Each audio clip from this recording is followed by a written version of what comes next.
Merci de nous rejoindre pour cette nouvelle émission du Forum Énergie avec un chiffre clé à retenir aujourd'hui. 32% d'énergie renouvelable pour 2030. C'est ambitieux, c'est vrai, mais c'est ce que prévoit la loi de 2015 pour l'ensemble du territoire national. Et si les îles, au fond, allaient plus loin, et si elles pouvaient acquérir à cette occasion une réelle autonomie énergétique? C'est vrai que maintenant, elles ont des moyens, on en a parlé notamment dans cette première émission tout à l'heure avec le cadre de compensation, et bien d'avoir un peu plus les mains libres pour choisir leur mix énergétique. On va en parler ici avec nos invités, nos experts de la question. Louis Boutrin, qui est conseiller exécutif en charge du développement de la Martinique. Merci de nous avoir rejoints ici dans l'île, d'avoir fait le voyage jusqu'à nous.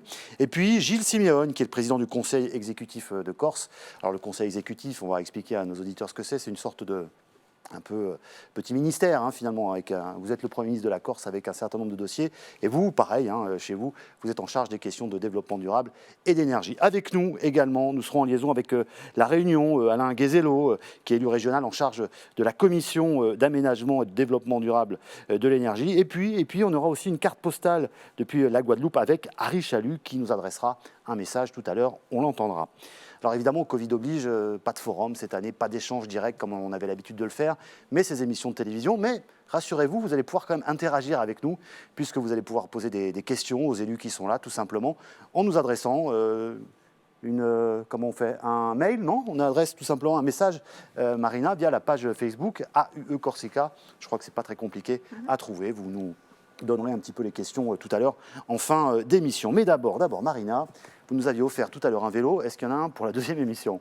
Ce n'è un altro, quindi noi c'è una bicicletta elettrica a Vinci, per giocare facile come per la prima emissione, c'è andare non a usito di la UE, che c'è qui, aue.corsica, a domanda questa qui è in seconda programmazione pluriannuale di Corsica, a PPE, in cui è nata è prevista l'autonomia energetica. Due risposte possibili, 2050 o 2030. Voilà, soit demain, soit après-demain, on verra. On en discutera tout à l'heure avec Gilles Siméone. Mais d'abord, on va poser un peu le débat, essayer de comprendre un petit peu pourquoi on s'intéresse à l'autonomie des îles. D'ailleurs, est-ce qu'on peut parler d'énergie sans vraiment s'intéresser au climat? J'imagine que non. No, i due isolati, infatti non si può mica parlare di energia senza parlare di clima e in particolare di riscaldamento climatico. Infatti dopo il periodo industriale, qui XIX secolo, c'è una temperatura globale della Terra che cresce e infatti i fenomeni meteorologici impeggiorano, la natura appare quasi scatenata. Mais c'est la faute à qui ça au fond alors? On en a beaucoup parlé. Sicuramente è l'uomo, con attività come l'industria qui, o l'agricoltura, la deforestazione o la consumazione in energia. Tanto, se il problema viene dall'uomo, la soluzione di no deve venire dall'uomo. Alors comment contrer le réchauffement climatique? Qu'est-ce qu'on peut faire? Infatti, ciò che è stato fatto nel 2015 è una conferenza in Parigi, la famosa COP21, e di questa conferenza qui, con tutti i rappresentanti politici, c'è stato un accordo comune e universale in al clima. Questo accordo qui prevede una lotta contro il riscaldamento climatico, di ridurre le energie fossili e di giungere a una neutralità carbono, ma per questo ci fa cambiare le nostre maniere di consumo e di produrre. Alors ça, on parle de l'international, mais concrètement en France et puis dans les îles, on fait comment quoi, au niveau national? A Francia infatti seguita ai direttivi internazionali e ne va un'adattazione nazionale. Si parla dunque di questa piccola legge energia e clima di 2019. L'obiettivo sono parecchi, per esempio nel 2030 di ridurre le energie fossili di 40% o di giungere a una neutralità carbono per il 2050. Alors c'est ambitieux, mais quels outils on met en place finalement pour atteindre ces chiffres? Per realizzare questi obiettivi di transizione energetica c'è un arnese che è stato messo in piazza e la programmazione pluriannuale dell'energia, o a PPE, e permette di fare una pianificazione di azioni e di mezzi finanziari. Alors c'est compliqué, PPE, bon concrètement, oui, c'est vrai, ça veut dire quoi? Il faut nous expliquer ça simplement. Infatti in più c'è una piccola particolarità e una pianificazione, qui ce n'è una non al continente, pas a Francia, e poi dopo ce n'è un'altra che è scritta questa qui in relazione con il Ministero della Transizione Ecologica e con l'autorità locale, dunque a Réunion, a Guyane, a Martinica, a Guadeloupe, a Wallis et Futuna et Saint-Pierre-et-Miquelon et Disigour à Corsica.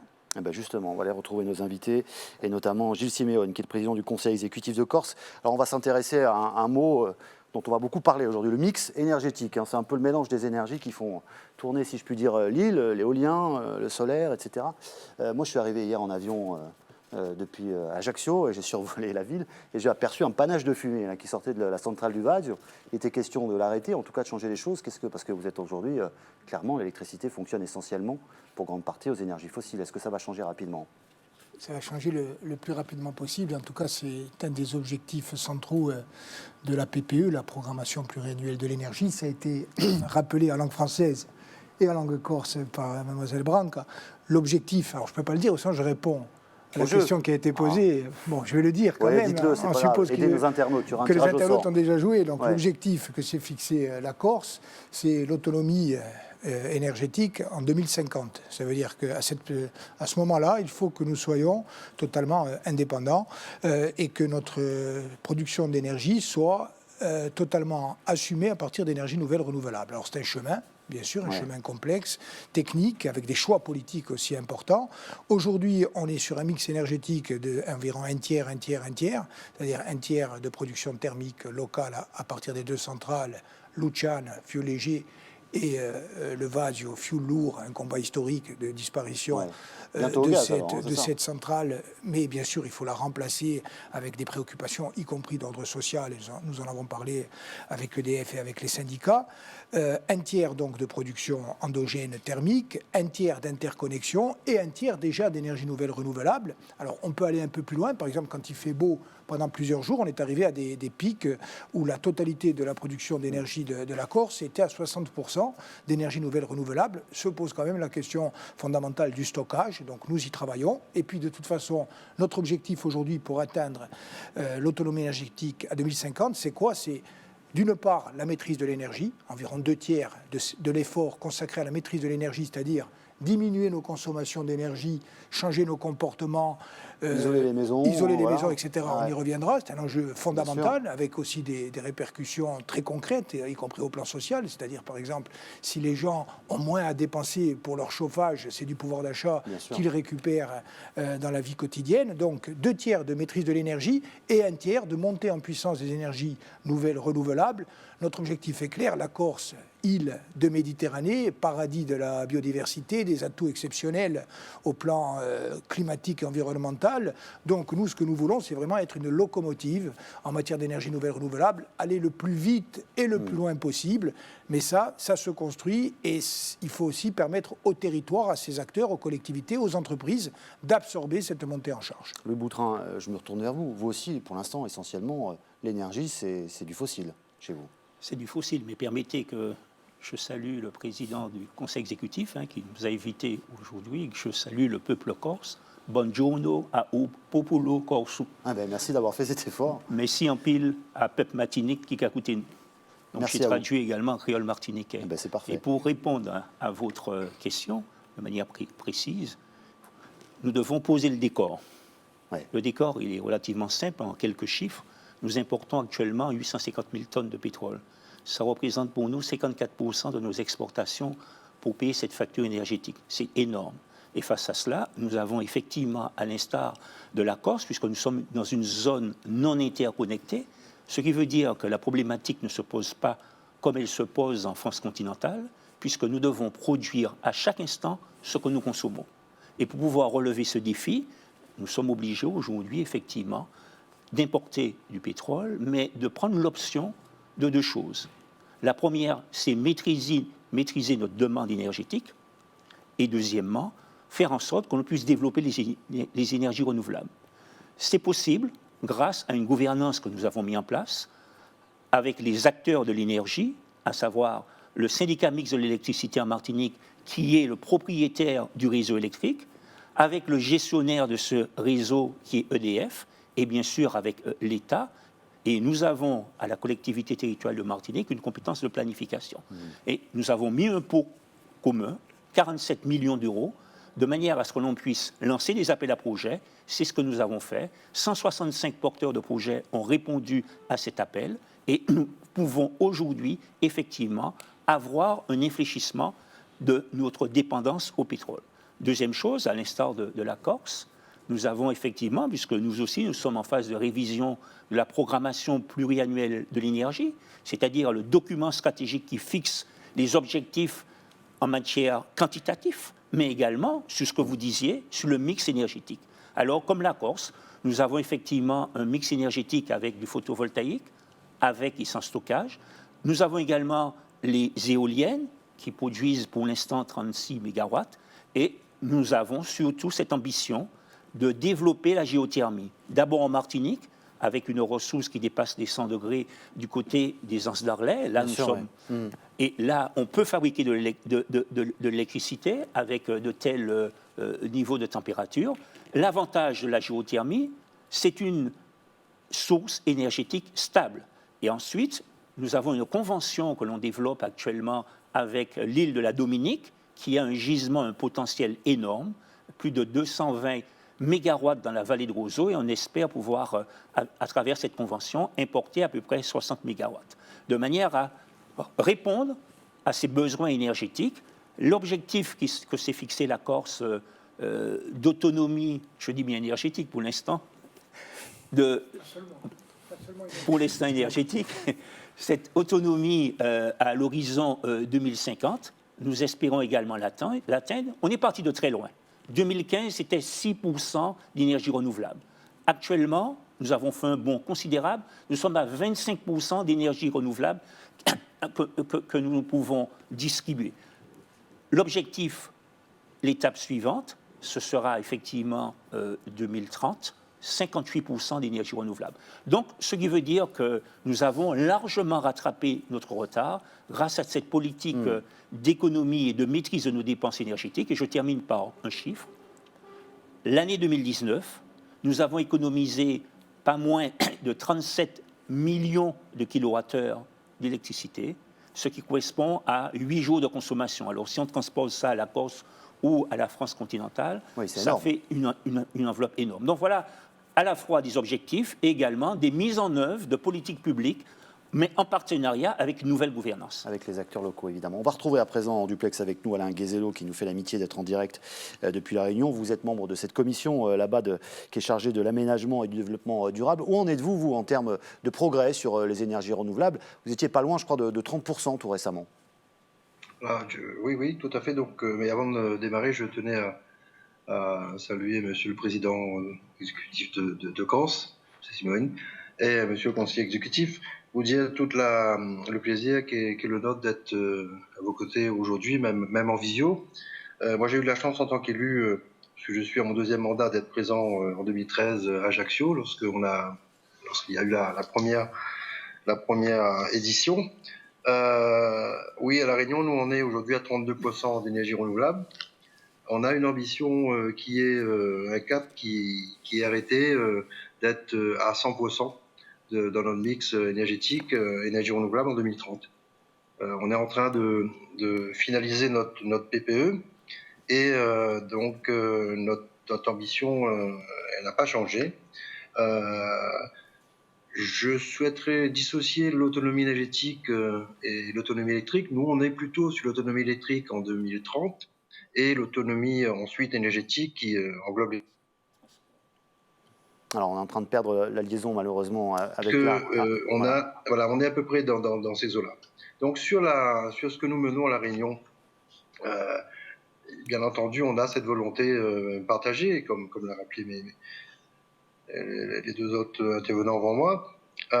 Cette volonté partagée, bien entendu, effectivement, d'atteindre l'autonomie électrique, mais surtout d'associer la population à notre démarche. La PPE, qui est la nôtre aujourd'hui, qui est bien entendu notre juge de paix, qui est élaboré bien entendu avec les services de l'État, avec bien entendu l'ensemble des partenaires, puisqu'on a installé nous une gouvernance énergie en 2014 qui compte 8 comités et qui nous permet d'associer l'ensemble des acteurs, des partenaires à notre démarche. On a aussi cette ambition, comme je l'ai dit tout à l'heure, d'associer la population à notre démarche et surtout de lutter contre la précarité énergétique. Il y a un certain nombre d'actions que nous menons à La Réunion qui sont menées aussi sur le plan national, notamment le SLIM, le service local d'intervention pour la maîtrise de l'énergie, où au moment où je vous parle, on a déjà accompagné quasiment 25 000 foyers. accompagner, sensibiliser, responsabiliser, avec des économies d'énergie aussi assez intéressantes compte tenu des difficultés financières des Réunionnaises et des Réunionnais. On a un dispositif chauffe-eau solaire, donc éco-solidaire. Donc on a installé depuis sa création, depuis 8 ans, 8-9 ans, on a accompagné 6000 familles réunionnaises à accéder à l'eau chaude solaire. On a toute couverture de chaude solaire aujourd'hui qui est de l'ordre de 45%. On a l'ambition d'atteindre les 80% à l'horizon 2028.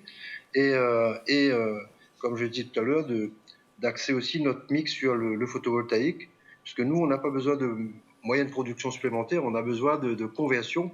Donc on allie bien sûr notre mix sur la partie hydraulique qui est existante, qui nous ramène aujourd'hui dans notre mix à peu près 14% d'énergie renouvelable.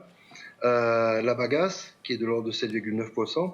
Alors la bagasse, ça marche avec de la canne à sucre, hein, je crois, c'est ça, hein, la canne à sucre, voilà. Tout à fait, la canne à sucre, et qui ramène de l'énergie renouvelable, des énergies propres, notamment sur nos centrales du Gol et de Bois-Rouge.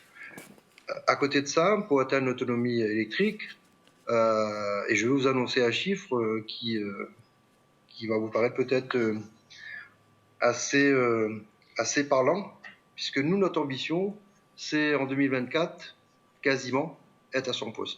Et on serait normalement, d'après notre PPE qui va être présenté en séance plénière bientôt, on serait aux alentours de 98% dans notre mix énergétique, 98% d'énergie renouvelable. Parce que on aura fait la conversion des 2 centrales de Bois-Rouge et du Gol avec Albioma, et on a eu dernièrement une nouvelle très intéressante et importante. PEI, EDF, PEI Port-Est est entré aussi dans la démarche, et la conversion de DFPI devrait se faire aux alentours de 2022.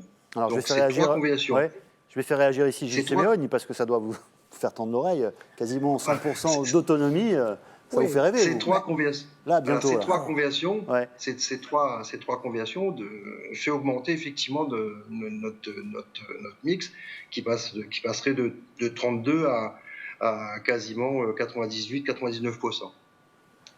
Faut-il aujourd'hui s'enorgueillir maintenant, on peut vous féliciter en tout cas, c'est plutôt bien. On est dans cette logique-là, mais pour arriver à ce travail-là, et je tenais à le dire, c'est vraiment un travail de fond qui a été mené, et je voulais saluer aussi parce qu'on a un levier qu'on active plus et plus à venir, avec la Corse, avec la Martinique, avec la Guadeloupe. On va en parler, ouais. Effectivement, je pense qu'il faut relancer ce dispositif et cette action qui permet aux élus, bien entendu, des Adani de se retrouver, de partager un certain nombre de difficultés, et surtout à nos équipes techniques de se former et de s'impliquer et de partager aussi une ambition. Ouais, voilà quelle est notre situation aujourd'hui. Aller plus vite, aller plus loin, mais surtout agir efficacement sur la MDE, associer le maximum la population à notre démarche, et faire en sorte que le territoire réunionnais soit un territoire exemplaire en matière d'énergie renouvelable et de développement durable. Oui, alors aller plus vite, aller plus loin, vous c'est 2050, c'est 2030. Il y a toujours un peu des contraintes. Il y a des contraintes. Enfin, moi, ce que je voudrais d'abord, à mon tour, saluer et remercier nos invités. Nous sommes particulièrement honorés par leur présence physique sur le représentant de la Martinique, par visioconférence interposée pour le collègue de la Réunion. Au-delà du plaisir de se voir, je crois que c'est très important que les îles réfléchissent et agissent ensemble, notamment dans le domaine de l'énergie, mais pas seulement. Je dis notamment dans le domaine de l'énergie, mais pas seulement, parce que l'énergie, c'est un des aspects centraux d'une vision politique d'ensemble. Bon, je ne vous étonnerai pas, vous l'avez dit tout à l'heure, en disant que pour ce qui concerne la Corse, je défends, je promeus, et la majorité territoriale à laquelle j'appartiens le fait de façon collective, une logique d'autonomie de plein droit et de plein exercice qui se décline dans le domaine énergétique par la recherche de cette autonomie. Ça peut se faire dans un partenariat et dans l'échange de bonnes pratiques et d'objectifs communs avec les îles, chacun allant bien sûr à son rythme par rapport à ses propres objectifs et ses propres contraintes. Je prends un exemple concret sur la coopération en matière énergétique. Nous venons de co-signer un courrier adressé au Premier ministre pour demander que les taux bonifiés en matière de rémunération du capital des entreprises investissant dans les énergies nouvelles renouvelables soient maintenus et ne soient pas revus à la baisse comme un décret d'avril 2020 l'a prévu. Ça nous paraît contradictoire. On ne peut pas d'un côté nous dire, du côté de l'État, nous partageons votre objectif d'avancer rapide vers l'autonomie énergétique et la mise en œuvre des énergies nouvelles renouvelables, d'un côté nous dire ça, et de l'autre supprimer les avantages et dispositifs budgétaires ou fiscaux qui incitent à cette accélération. C'est un exemple de coopération précise. Ce que je voulais dire très rapidement, c'est que les territoires n'ont pas toutes les mêmes ressources. Tout à l'heure, on parlait de la géothermie, par exemple. On parlait de, je crois que c'est la canne à sucre, ou par exemple la biomasse, le colza, pour d'autres régions. En Corse, pour l'instant, on ne produit pas de colza. Donc si demain on devait aller... On a du bois, par contre. On a du bois. Là, c'est très important. Ouais. Et ça pointe du doigt aussi une des carences, pour l'instant, de notre politique publique. Et je prends volontiers ma part de responsabilité, puisqu'en 4 ans, nous n'avons pas réussi à infléchir de façon significative les choses dans ce domaine-là. Effectivement, la biomasse a pour corollaire une politique de mise en valeur de notre patrimoine forestier qui, pour l'instant, reste encore insuffisante. Mais ceci étant, la biomasse, ça ne peut être qu'une part limitée de l'ensemble des énergies nouvelles renouvelables. C'est ce que je disais tout à l'heure. Pourquoi on ne peut pas aller plus vite ? On a fait des projections, y compris avec l'AUE, dont je salue le travail, le président Jean Biancouch, le directeur Alex Minal et les équipes. C'est qu'on se rend compte que, pour nous, l'objectif de 2050, on ne peut pas aller plus vite vers ça. D'où 2 questions. Premièrement, comment on fait pour créer un environnement juridique et économique qui nous permet concrètement de mettre en place les énergies nouvelles renouvelables ? Je prends un exemple. La petite hydroélectricité, qui est un vrai potentiel en Corse, mais avec également des interrogations et des contraintes. Des interrogations, on parlait tout à l'heure du réchauffement climatique, quid de la gestion globale de la ressource en eau, et notamment, par exemple, de la diminution du débit des différents fleuves et ruisseaux. Ça, c'est une première contrainte exogène. On travaille donc, je dirais, en totale osmose entre, par exemple, l'Agence de l'urbanisme et de l'énergie et l'Office hydraulique, qui vient d'adopter un plan à l'horizon 2050, là encore, pour valoriser nos ressources hydrauliques. Donc ça, c'est la première contrainte. Et après, il y a des contraintes juridiques. Je vous prends l'hydroélectricité. On a un arrêté de classement préfectorale, parce que la compétence est étatique, qui a classé comme n'autorisant pas l'hydroélectricité la quasi-totalité des rivières de Corse. Ouais. Donc, nous avons une fibre environnementale et écologique développée. Bien sûr que des aménagements hydroélectriques, s'ils se font, doivent se faire dans le parfait respect des exigences et contraintes environnementales, mais si on décide de ne pas utiliser la ressource d'eau en rivière, il faut se dire qu'on ne peut pas faire de petite hydroélectricité. À ce moment-là, on perd une possibilité. Même chose pour l'éolien. On voit bien qu'il s'agisse de l'éolien terrestre ou maritime. Maritime, il est encore en gésine chez nous, mais le terrestre, il n'y a plus la moindre installation depuis plusieurs années. Et lorsqu'il y a des projets qui sont matures, il peut y avoir des contestations. Il y a un problème d'acceptabilité sociale et un problème de rentabilité de l'investissement. Il y a aussi des contraintes environnementales, par exemple avec le risque aviaire. C'est un deuxième exemple. Donc on se rend compte qu'il ne suffit pas d'affirmer son attachement et son engagement en faveur des énergies nouvelles renouvelables. Les nôtres sont totaux. Il faut ensuite construire concrètement la mise en œuvre de ces choix politiques. Vous aussi, vous rencontrez ces freins chez vous ? Nous avons pratiquement les mêmes problématiques. Il y a des similitudes, mais ça ne veut pas dire que les situations sont similaires. Nous partageons ce point de vue, à savoir que pour frapper fort, il faut frapper ensemble. Et cette démarche du président Simeoni, le président Maréchal l'appuie, pour une raison bien simple. Nous étions à 220 € le prix de rachat des énergies renouvelables produites, et nous allons passer à 120 € tout d'un coup. Ce qui veut dire, en matière d'éolien, ce qui veut dire que les porteurs de projets, on est en train de les dissuader. Oui, tous ceux qui, effectivement, avaient l'intention, ils s'étaient déjà engagés dans des projets d'installation de centrales éoliennes, ils sont en train de faire marche arrière. Donc, il faut savoir ce que l'on veut. Si, effectivement, nous avons une action commune face au gouvernement pour dire, attention, La loi de transition énergétique du 17 août 2015 fixe des objectifs. Nous pouvons les atteindre, mais à condition de mettre les moyens, de ne pas mettre des freins. S'agissant du choix, c'est vrai que chaque île a ses singularités. Nous n'avons pas le même potentiel, par exemple, géothermique que la Réunion, où vous voyez, avec le volcan de la Soufrière, il y a une ébullition permanente. Par contre, ce que nous disons aujourd'hui, c'est attention, on veut aller vite, mais pas à n'importe quel prix. Nous avons déjà payé un lourd tribut en Martinique aux pollutions d'origine agricole. Nous n'avons pas de production comme la Corse de bois. L'équation pour faire fonctionner une usine actuellement de biomasse, c'est synonyme d'importation de bois. Donc c'est une empreinte carbone. Au moment où on parle effectivement de déforestation, on verra tout à l'heure si nous abordons cette problématique du réchauffement climatique, il faut que l'on soit cohérent. Bien sûr, oui. On ne peut pas se dire écologiste d'un côté et puis avoir des politiques publiques complètement incohérentes, anti-écologiques. Ce que nous souhaitons aujourd'hui, en ce qui concerne justement la biomasse, nous n'avons pas inclus la biomasse dans notre programmation pluriannuelle de l'énergie. Pourquoi ? Parce que nous estimons aujourd'hui que dans la conurbation centre de la Martinique, il y a une accumulation de particules fines, il y a déjà des émissions de gaz à effet de serre, qui plus est avec la brume de sable qui vient du Sahara, il y a un niveau de pollution. D'ailleurs, la France a été mise à l'index par la Commission européenne à cause justement de cette situation où on lui demande de prendre toutes les mesures nécessaires pour que la Martinique ne soit pas classée parmi les 10 régions d'Europe les plus polluées aux particules fines. Donc, quand nous avons des choix à faire, ce sont des choix politiques, mais qui ont des incidences à la fois environnementales et sanitaires. Ce qui explique que nous avons choisi la géothermie, nous avons choisi également l'éolien et on espère pouvoir, à l'instar de ce qui se fait à Brest, développer l'éolien offshore, puisqu'il y a du potentiel du côté de la côte atlantique. Mais tout cela devrait nous permettre d'atteindre non pas les mêmes objectifs que la Réunion, à l'instar de ce qui se fait en Corse. Je le répète, 56% d'énergie renouvelable pour 2023. On y est presque.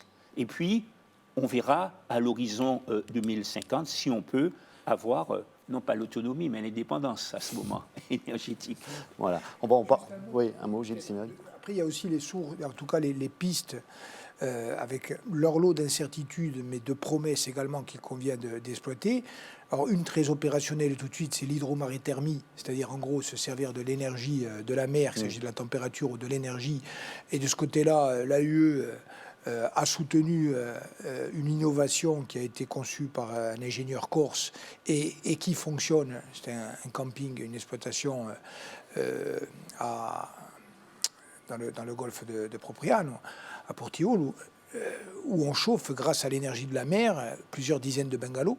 Donc en clim chaud-froid. Donc ça peut être à généraliser en Corse, surtout que là c'est pas polluant, on a 1000 km de côte, et donc c'est un potentiel extraordinaire. Et puis il y a par exemple l'hydrogène. Alors aujourd'hui on a vu que dans le plan de relance et de transition écologique, il y a une ligne budgétaire importante qui a été consacrée à la question de l'hydrogène. Je pense que la Corse a vocation, là aussi, à se positionner comme un territoire pionnier. En tout cas, on va le faire et c'est intégré dans notre vision stratégique. Alors, je vous propose à présent d'écouter un message qui est fait et en s'appuyant et en s'adossant aussi à l'Université de Corse et notamment à ce qui se fait au laboratoire de Vignoles. Oui, parce qu'effectivement, il y a un démonstrateur en Corse qui a été fait, dont l'acronyme, je crois, c'est Myrte, pour être précis, une plante locale. On va écouter maintenant un message qui nous a été adressé par Harry Chalus, qui est le président de la région Guadeloupe.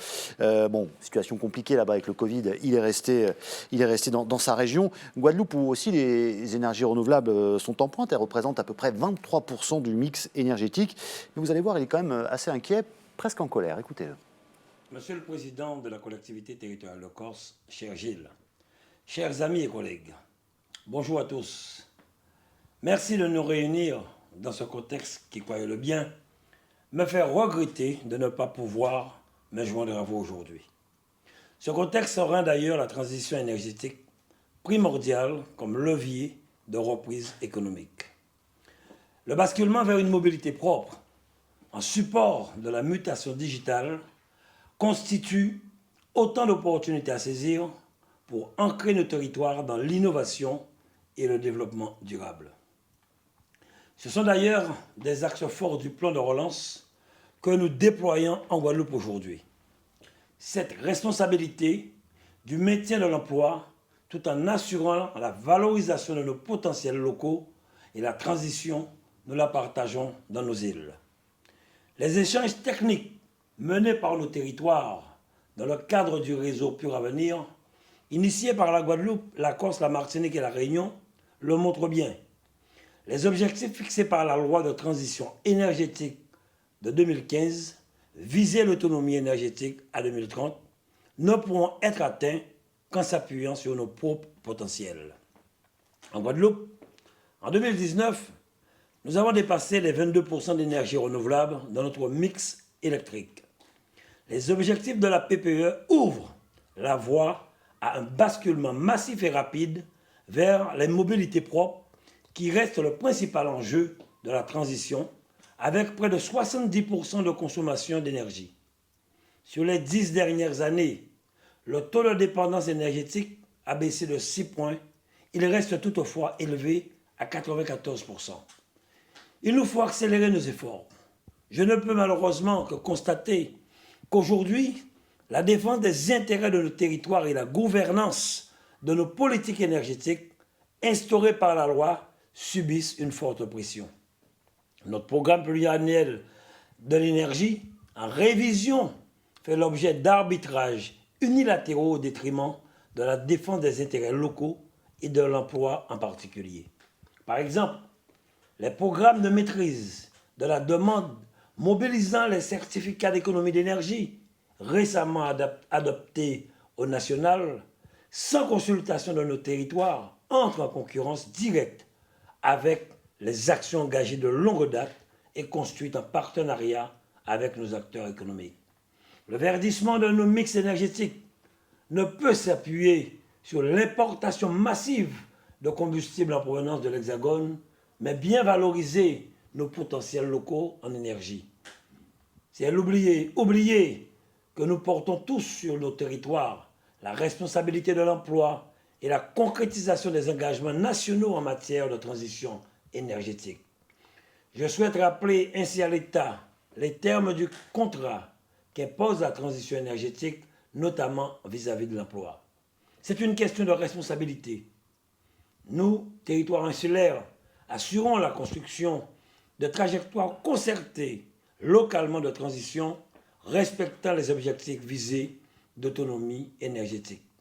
Pour conclure, je dirais que l'atteinte de l'autonomie énergétique de nos territoires insulaires demande d'assumer les choix. Ils doivent être construits dans le dialogue et le partage assumé de responsabilité de chacun. Le partage de nos expériences respectives de zones non interconnectées y joue un rôle crucial. Je vous remercie tous à nouveau d'œuvrer à nos côtés pour renforcer la voix et la place de nos territoires, souvent présentés comme vitrines de la transition, mais qui doivent lutter sans cesse pour valoriser leur potentiel. Merci à vous et bonne continuation dans vos échanges.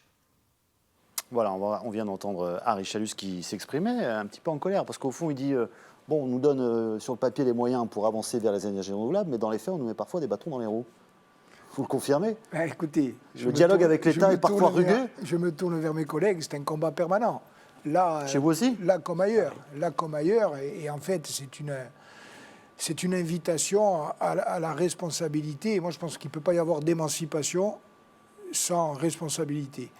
Et donc, nous avons en face de nous, quelquefois avec nous, des interlocuteurs qui sont prêts à avancer, mais qui quelquefois défendent des intérêts qui ne sont pas ceux de nos territoires ou des peuples que nous représentons. Donc, je veux dire, il faut se mettre autour de la table et il faut avoir une vision claire des enjeux stratégiques et essayer de tenir bon le cap.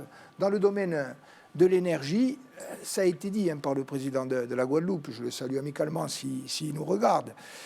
C'est vrai qu'on voit qu'il y a des contradictions. D'un côté, on invite à la transition écologique, mais on soutient pour des raisons qui peuvent être quelquefois légitimes, eh bien, des choix industriels qui tournent le dos à la transition écologique. On appelle les territoires à construire leur autonomie énergétique, mais on leur propose de rester dépendants de sources extérieures d'approvisionnement énergétique, ou quelquefois même on les suscite. Donc on voit bien que c'est un combat permanent. Moi, je pense que nous avons pour nous l'histoire, d'abord, la trajectoire. Nous sommes dans le sens de l'histoire, que ce soit en termes d'affirmation du principe de l'autonomie énergétique ou en termes de transition écologique et de développement durable.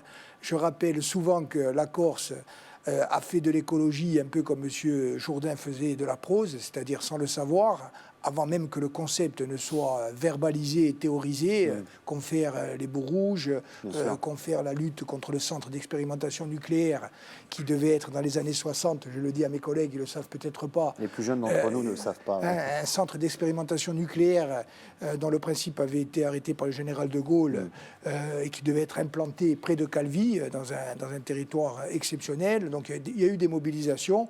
Et aujourd'hui, nous avons encore tous les possibles qui restent ouverts, mais nous sommes aussi à l'heure des choix. Alors, en ce qui nous concerne aujourd'hui encore, c'est vrai que globalement, dans ce domaine-là, on a eu une avancée importante l'année dernière avec la signature d'un protocole entre le Premier ministre, le ministre de l'écologie de l'époque, François de Rugy, et moi-même, à l'occasion de la visite du Premier ministre en Corse, qui a arrêté un certain nombre d'axes qui sont clairs, y compris en ce qui concerne la sortie du fioul lourd, le VADIO, mais avec un cheminement qui a sa cohérence. Mais pour que ce cheminement puisse se déployer en respectant les calendriers et les objectifs, eh bien, il y a des points de passage obligés et on est aussi dans une forme de compte à rebours.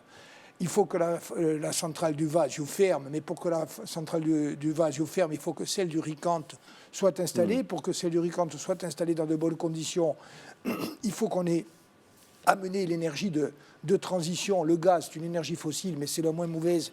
Mais elle a vocation à rester une énergie de transition. Il faut l'amener dans des conditions écologiques, financières et techniques parfaitement sécurisées.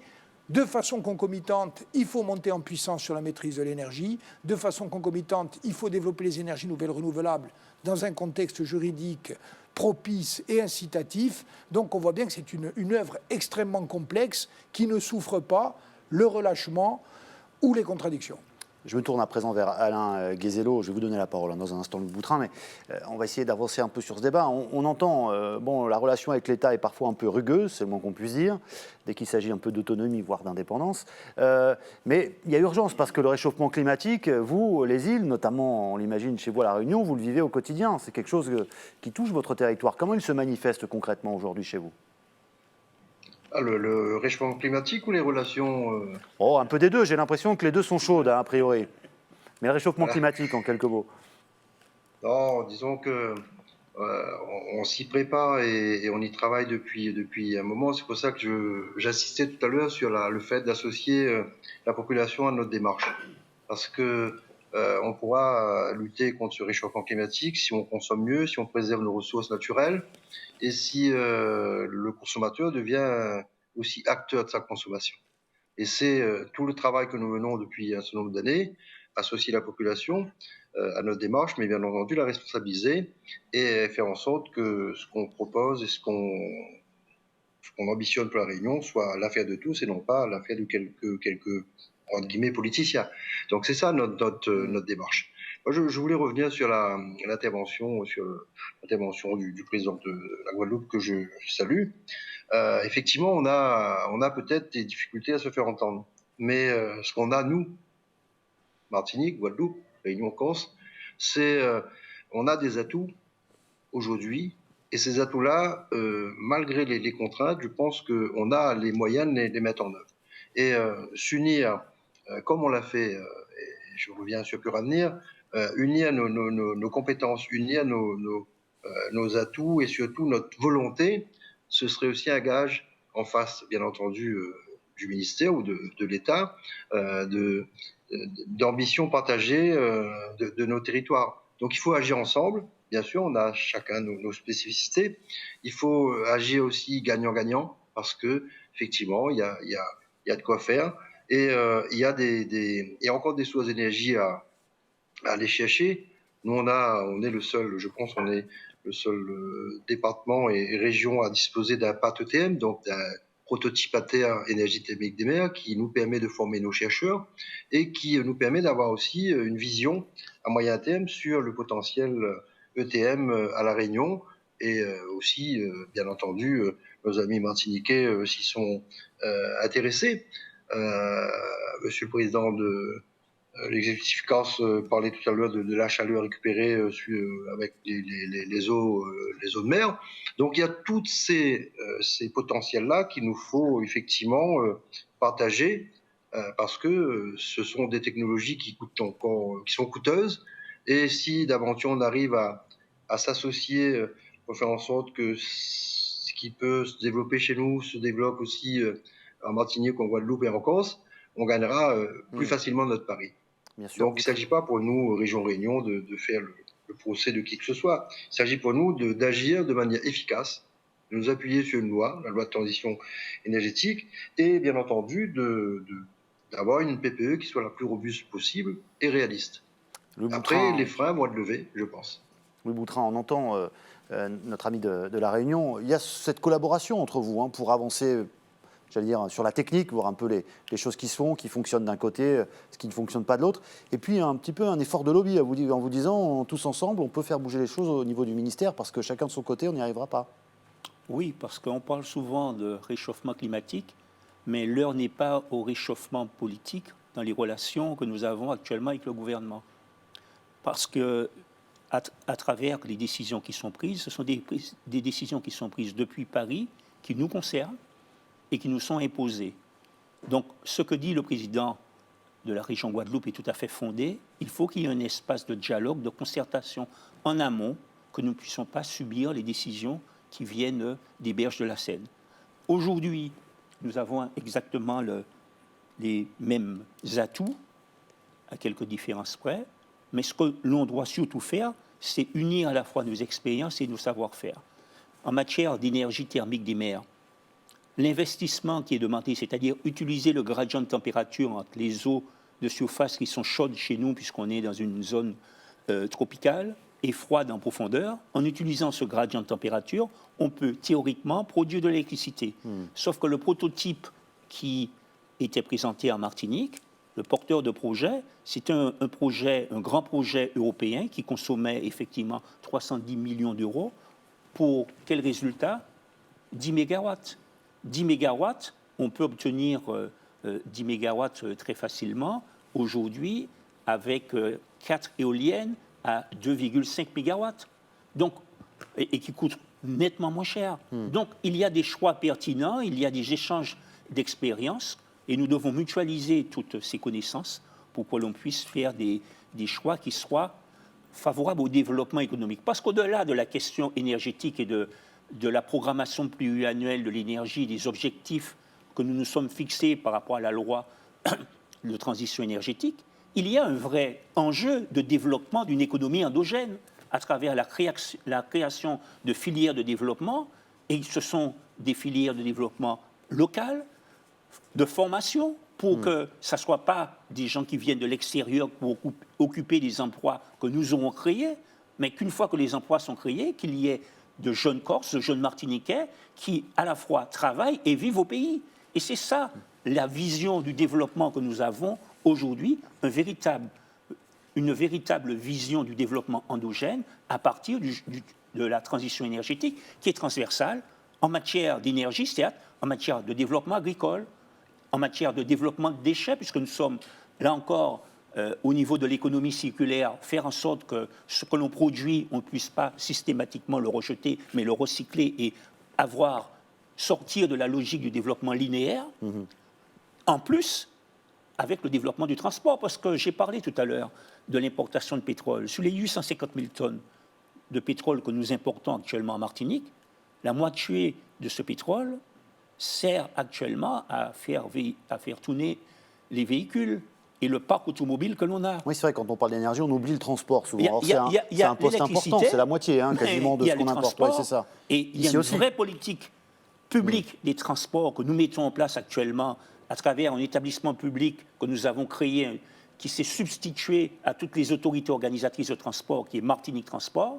Et dans le renouvellement du parc automobile et du parc autobus, même si la loi... Même pour les particuliers, ça concerne aussi même pour les particuliers, oui. nous devons faire en sorte qu'il y ait des véhicules bas carbone qui soient importés chez nous pour diminuer justement les émissions hybrides et électriques. Hybrides et électriques, oui. On est passé en 2015, il y avait 13 véhicules hybrides et électriques.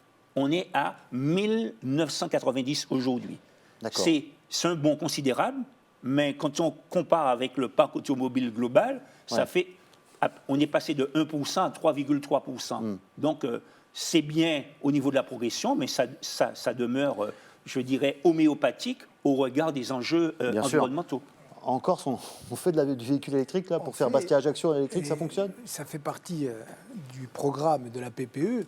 Deux traits de similitude importants par rapport à votre intervention, d'ailleurs, comme beaucoup et souvent depuis le début de nos échanges. L'enjeu de formation, il est considérable.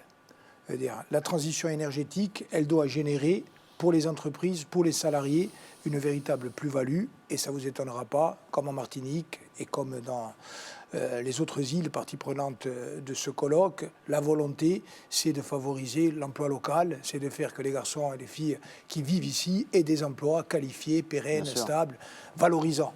Donc nous, par exemple, on a fait labelliser l'action grâce notamment à l'action de la conseillère exécutive, José Giacometti, mais tout est transversal.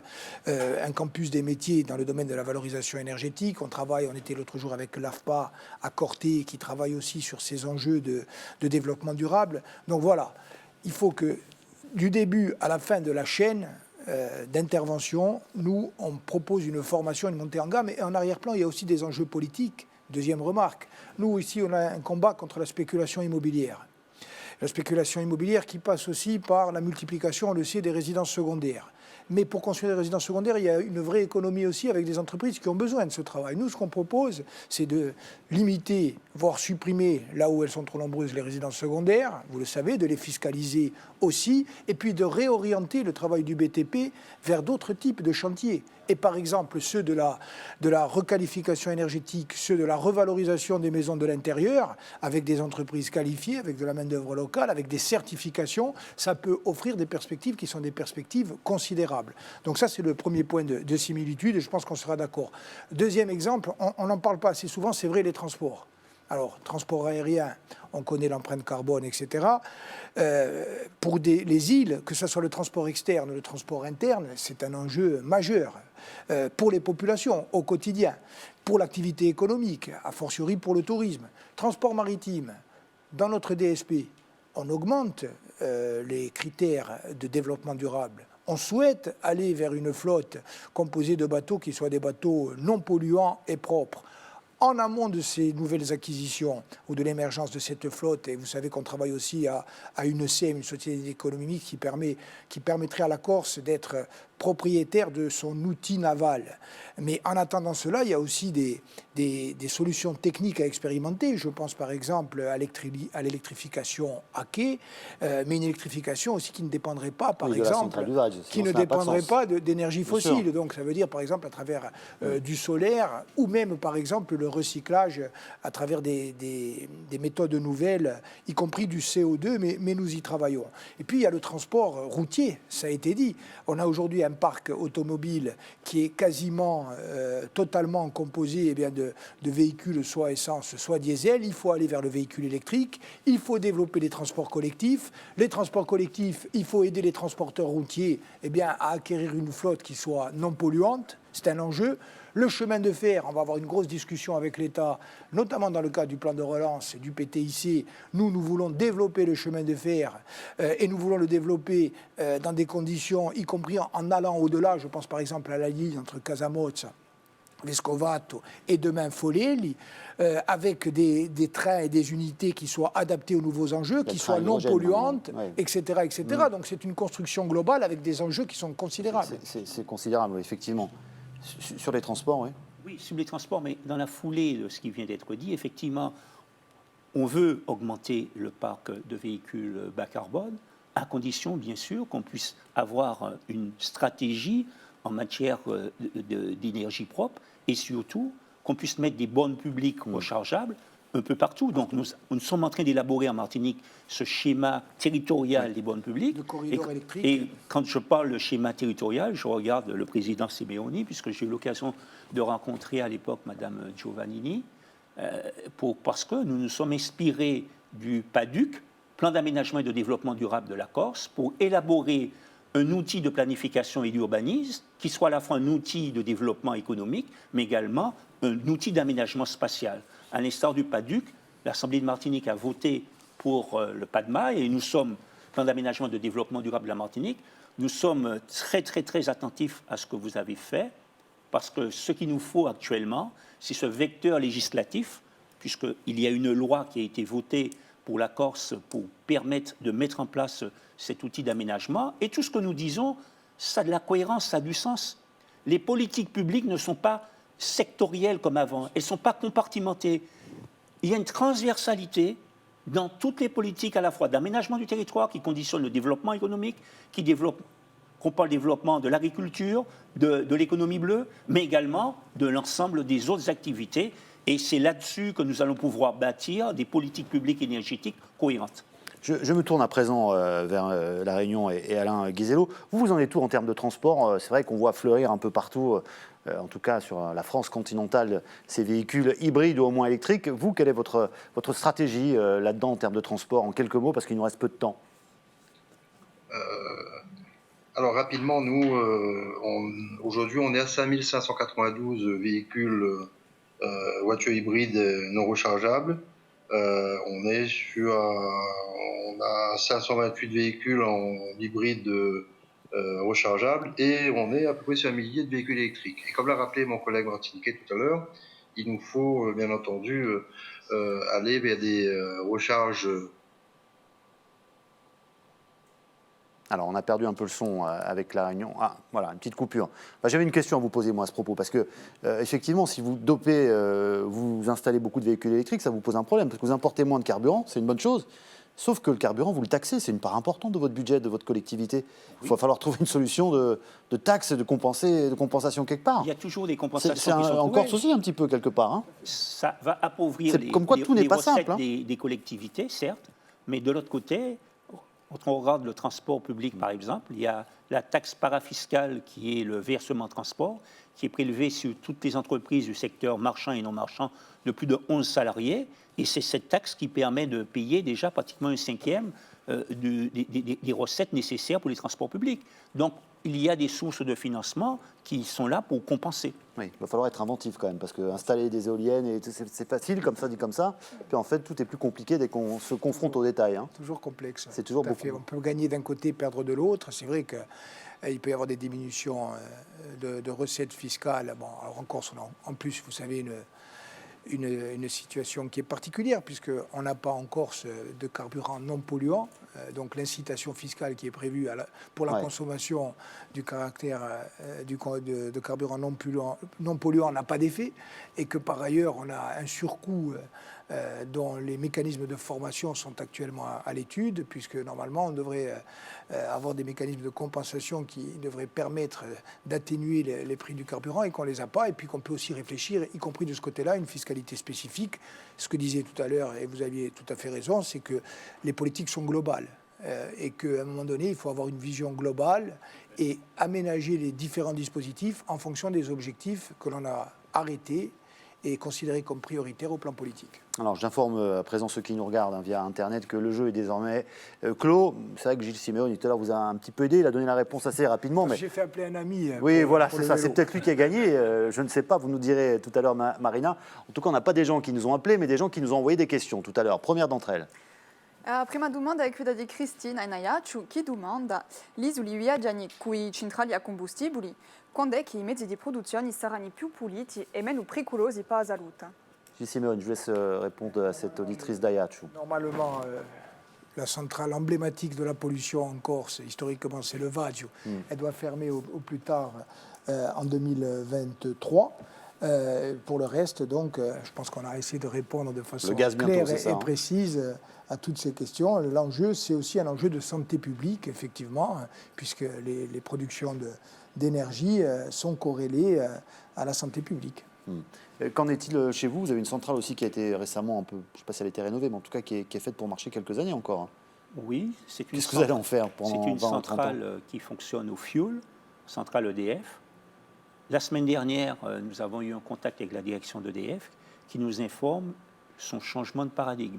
C'est-à-dire, le ministère, Madame Pompini, a décidé qu'effectivement, le choix qui sera fait pour la Martinique, la Guyane et la Guadeloupe, ce sera non plus le fioul, mais le colza, ce qui est effectivement, on est dans une démarche un peu plus vertueuse, mais en ce qui nous concerne, c'est un transfert de dépendance. On ne va pas vers l'autonomie. Vous n'avez pas de colza chez vous? Mais non, nous ne produisons pas de colza. Donc, c'est un je ne sais pis-aller. pas si en Corse, ce sera Peut-être trouver un deal avec la Corse si on porte du colza un jour, je ne sais pas. Je ne pense pas. On vous fera un prix, ouais, effectivement, parce que vous êtes très sympathique. Une autre question, Marina. Un'altra domanda di Stefani Nalata. Per chi si parla di arrivare una centrale a combustibili pesanti in Aiaccio e per chi mica produce tutta l'energia in cui l'energia rinnovabile? Oui, pourquoi pas aller plus vite? Vous avez du soleil en Corse, vous avez de l'eau. C'est simple. On a essayé de l'expliquer aussi. Et on a compris que c'est compliqué, oui.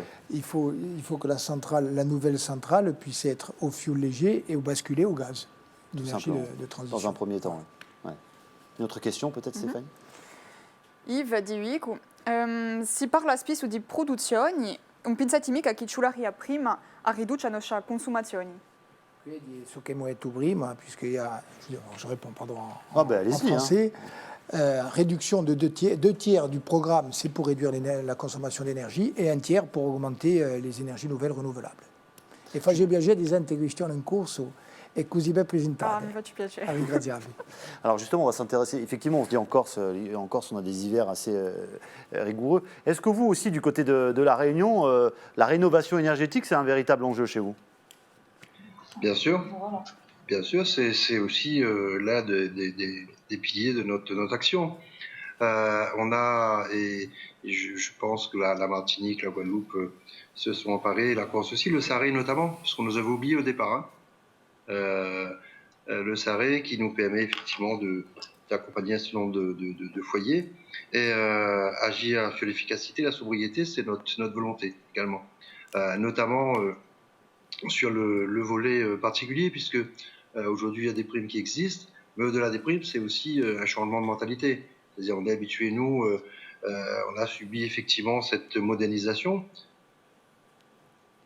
Ah, on est en train de vous perdre là, malheureusement. Le son effectivement, voilà, ça revient. Traversant, et nos modes de vie ont changé, mais il faut revenir aujourd'hui à ce mode naturel, donc avec des traversants, moins consommés.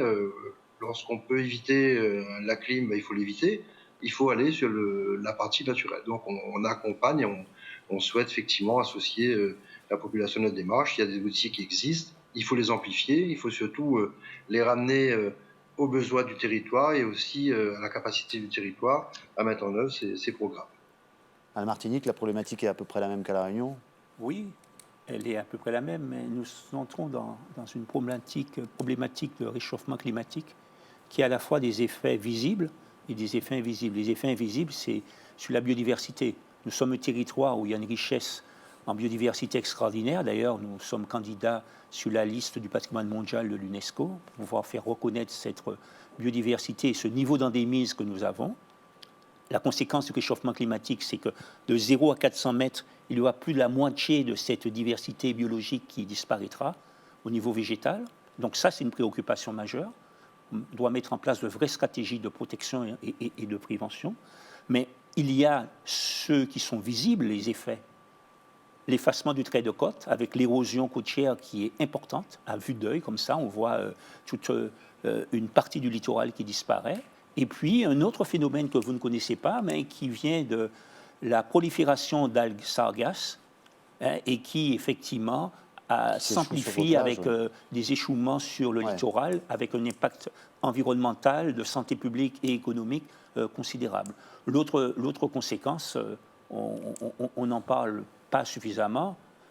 Quand on parlait tout à l'heure de déforestation pour pouvoir alimenter les usines de biomasse, il faut qu'on soit cohérent. Parce que la déforestation à l'échelle mondiale, eh bien, ça nous donne le réchauffement climatique. Bien sûr. Et la barrière des espèces entre les espèces animales et les espèces humaines, on voit le développement de certains virus de l'Ebola, le Covid. Donc, tout ce qui se passe actuellement, nous avons une responsabilité au regard de l'humanité et nous devons faire attention dans le moindre recoin de cette planète des politiques publiques que l'on met en place, que ce soit en Corse ou en Martinique ou à l'échelle d'un grand pays comme le Brésil qui fait 12 fois la superficie de la France. Donc c'est cette cohérence planétaire qui nous permettra effectivement de relever les enjeux, c'est-à-dire ce qu'on doit gagner ou perdre dans une entreprise quand on prend une décision politique en ce qui concerne l'énergie, en ce qui concerne l'écologie. On a bien compris que tout était lié. Sur le réchauffement climatique, alors on imagine très bien ce que ça peut être chez vous. Vous parlez à montée des eaux, etc. Aussi les cyclones, de plus en plus, et les tempêtes qui s'abattent de plus en plus chez vous, bien sûr. Bon, en Corse, on n'en est pas là, mais tout de même, il y a des effets concrets sur le territoire corse que vous observez depuis ces dernières années? Oui, bien sûr. On l'a vu, y compris récemment, avec des phénomènes climatiques exceptionnels, type vague de subversion, type épisode orageux extrêmement brutaux, comme faire les drames qu'il y a eu, par exemple, dans les régions de Lombardie ou dans l'arrière-pays niçois, encore tout récemment. Alpes-Maritimes. Donc l'Assemblée de Corse, à l'initiative du président de l'Assemblée de Corse, Jean-Guy Lamogne, a pris une déclaration solennelle qui a été votée à l'unanimité pour acter cette urgence climatique et l'engagement de la collectivité de Corse de façon générale pour combattre ce réchauffement et en tout cas pour en tirer les conséquences au niveau des politiques publiques. Et maintenant, à nous de faire les choix. Moi, je pense que c'est une dimension qui doit être transversale et qui doit être intégrée dans chacun de nos choix. Par ailleurs, on parlait d'érosion du littoral, c'est un exemple fort. On parlait d'aménagement du territoire. Je veux dire, on a vu ici, même à Ajaccio, par exemple, lorsqu'il y a des épisodes climatiques particulièrement violents qui rencontrent des choix d'aménagement ou des choix urbanistiques malheureux ou mal maîtrisés, ça peut majorer les catastrophes. On voit bien qu'il y a une réflexion partout aujourd'hui en France de ce côté-là. Les incendies, on a des incendies catastrophiques, non seulement l'été, mais même l'hiver maintenant. Donc ça doit nous conduire à repenser, premièrement, notre organisation. La notion de saison de feu de forêt est en train de perdre de son sens. Ça a un coût. Bien sûr, ça doit nous conduire sans doute à repenser nos stratégies en amont. On a un travail, ce matin, il y avait Jean-Marc Albertini qui était présent en sa qualité de représentant d'EDF. Il est également maire d'une commune de montagne. On travaille sur les obligations légales de débroussaillement pour aménager le système législatif actuel pour faciliter l'intervention des personnes publiques sur la mise en protection des zones qui avoisinent les villages. Et puis il y a aussi la question d'une agriculture, une agriculture durable. Le meilleur pare-feu, c'est la présence de l'homme et c'est une agriculture de production. Donc on revient à notre problématique de départ, l'énergie, un enjeu central, mais aussi une porte d'entrée sur une vision globale d'une société qui manifestement est à réinventer. La crise du Covid nous invite à le faire sans doute de façon plus rapide et plus hardie que nous ne l'aurions pensé avant la survenance de cette pandémie. À nous maintenant d'être à la hauteur collectivement des enjeux qui sont face à nous. Merci et à on vous. Le fera dans la solidarité avec les autres territoires insulaires et leurs peuples. Qui était avec nous. Solidairement que l'on relèvera ces défis à la fois du développement économique, mais également des enjeux climatiques. On a bien compris qu'effectivement, les deux étaient liés. Je me retourne à présent vers Marina, parce que tout à l'heure, vous avez entendu, on a eu un petit jeu, on aimerait connaître la réponse à la question qui a été posée d'abord. La risposta all'abbiamo dita a principio Ouais. era 2050, l'autonomia di Corsica è prevista per 2050 e complimenti dunque a Eric Thibault di Bastia qui ha vinto sta bicicletta elettrica, complimentiamo. Voilà, c'est un Bastia qui a gagné cette bicyclette, qui pourra peut-être venir en vélo électrique jusqu'à Ajaccio. C'est vrai que le col de Savone, il y a pas mal de dénivelé. Messieurs, merci d'avoir été avec nous. Je vais vous demander peut-être un mot très court, un mot de la fin pour illustrer un petit peu ce que peut être bientôt, alors en 2050 pour la Corse, mais peut-être un peu avant pour les îles outre-mer, cette indépendance énergétique. Pour l'instant, nous essayons d'atteindre l'autonomie énergétique en espérant pouvoir, comme toutes les zones non interconnectées, atteindre des objectifs d'indépendance énergétique. Jules Siméone, pareil pour vous? Oui, pareil. Moi, je pense que la journée d'aujourd'hui, elle a été extrêmement fructueuse malgré des contraintes importantes liées aux conditions Covid, d'organisation. Ouais. Je voudrais remercier à nouveau les organisateurs, les participantes et participants, avec un mot particulier pour les élus et présidents des territoires insulaires lointains par la géographie, mais très proches, on l'a vu, par les objectifs et par les enjeux. Je crois qu'il y a vraiment, et j'insiste là-dessus, la nécessité de se rapprocher pour peser politiquement et faire entendre notre voix. Alain Guézelot, je vous donne le mot de la fin. C'est vous qui étiez le plus loin aujourd'hui, mais Vous étiez présent avec nous grâce à la magie d'Internet. Oui, présent, mais de toute façon, partageant bien sûr la même ambition, les mêmes difficultés. Donc, je tenais à vous remercier pour cette invitation et à réitérer effectivement notre souhait d'agir ensemble. Il faut réactiver un certain nombre d'outils, puis à venir. Et il faut aussi aller, je pense, pas en frontal, mais... Alors, une petite coupure son. Bon, ça ne marche pas toujours, mais on a été quand même ravis de vous avoir avec nous durant cette émission. Merci à vous de nous avoir suivis. Ah ben, serrez-vous la main, vous avez... Voilà, c'est bienvenu. On va garder quand même la distanciation sociale. Vous avez compris qu'avec ce Covid, tout est compliqué, mais voyez, on a quand même pu échanger durant un peu plus d'1 heure. Merci à vous qui nous avez suivis via les réseaux sociaux. On se retrouve d'ici peu pour une 3e émission. À tout à l'heure.